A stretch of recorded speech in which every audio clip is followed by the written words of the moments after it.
గతంలో ఈ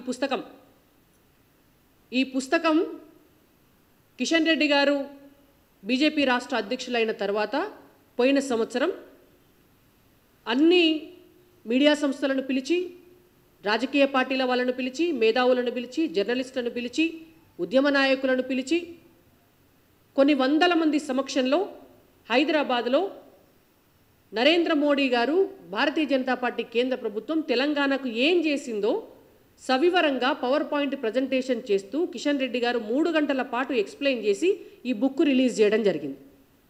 ఇందులో అప్పటికి 9 ఏళ్ళు అయింది కాబట్టి 9 లక్షల కోట్ల రూపాయలు తెలంగాణకు కేంద్రం నుంచి 9 ఏళ్లలో వచ్చినాయి అనేటువంటిది డీటెయిల్డ్గా ఏ ప్రాజెక్టుకి ఎన్ని రూపాయలు ఇచ్చినాము ఎన్ని కోట్ల రూపాయలు ఇచ్చినాము అనేటువంటి డీటెయిల్డ్గా ఇచ్చినాం.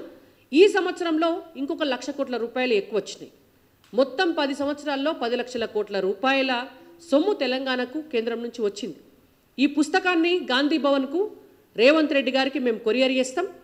వారు చదువుకోవాలి. పోనీ ఇందులో ఉన్న డీటెయిల్స్ సరిపోకపోతే ఇంకోటి 312 పేజీల ఇంకా సూక్ష్మంగా ప్రతి చిన్న విషయాన్ని కూడా అందులో పొందుపరిచి ఒక పెద్ద పుస్తకం తయారు చేసినాం. ఇది సరిపోకుండా ఆయన మల్లగన తెలంగాణకు మోడీ గారు ఏం చేసిండ్రు అని మాట్లాడితే అప్పుడు ఆ పుస్తకం కూడా పంపిస్తాం. కాబట్టి రేవంత్ రెడ్డి గారికి గాంధీ భవన్కి ఈ పుస్తకం కొరియర్ చేస్తున్నాం.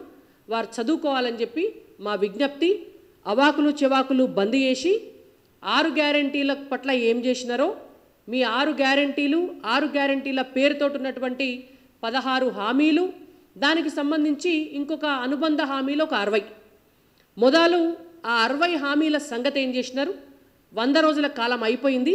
ఇంకా మీరు మోడీ గారు ఏం చేసినారు, లేకపోతే గత ప్రభుత్వం ఏం చేసింది, ఈ బంద్ పెట్టి 6 గ్యారంటీలకు సంబంధించి ప్రతి హామీని కూడా మీరు నెరవేర్చాలని, మీరు నెరవేర్చని పక్షంలో మీ ఎంటబడైన తెలంగాణ ప్రజలకు మీరిచ్చిన హామీలను నెరవేర్చేదాకా మీ ఎంటబడతామని చెప్పి కూడా మేము హెచ్చరిస్తున్నాం. ఇవాళ ఆదిలాబాద్లో మీటింగ్లో ఉన్నది ఆయనే. ఉంటే మేమేమనుకున్నాము అంటే ముఖ్యమంత్రి హోదాలో ఒక మెచ్యూర్డ్ పొలిటీషియన్గా బిహేవ్ చేస్తున్నారు, చాలా సంతోషం అని ఆహ్వానించదగ్గ పరిణామం అనుకున్నాం. కానీ ఇలా పార్లమెంటు ఎన్నికలు వచ్చేసరికి ఎక్కడ చూసినా కూడా మోడీ గారి పేరుతోటే ఓట్లు పడుతున్నాయి బీజేపీకి. మొత్తం తెలంగాణలో ఉన్నటువంటి 17 స్థానాలలో దాదాపుగా 12 నుంచి 14 స్థానాలు బీజేపీ గెలిచేటట్టు ఉంది. కాబట్టి ఇక ఎట్లా అడ్డం పడాలి అనేటువంటిది అర్థం కాక సడన్గా ప్లేట్ మార్చుకొని ఉల్టా బండి గేరు తిప్పిండని నేను అనుకుంటున్నాను.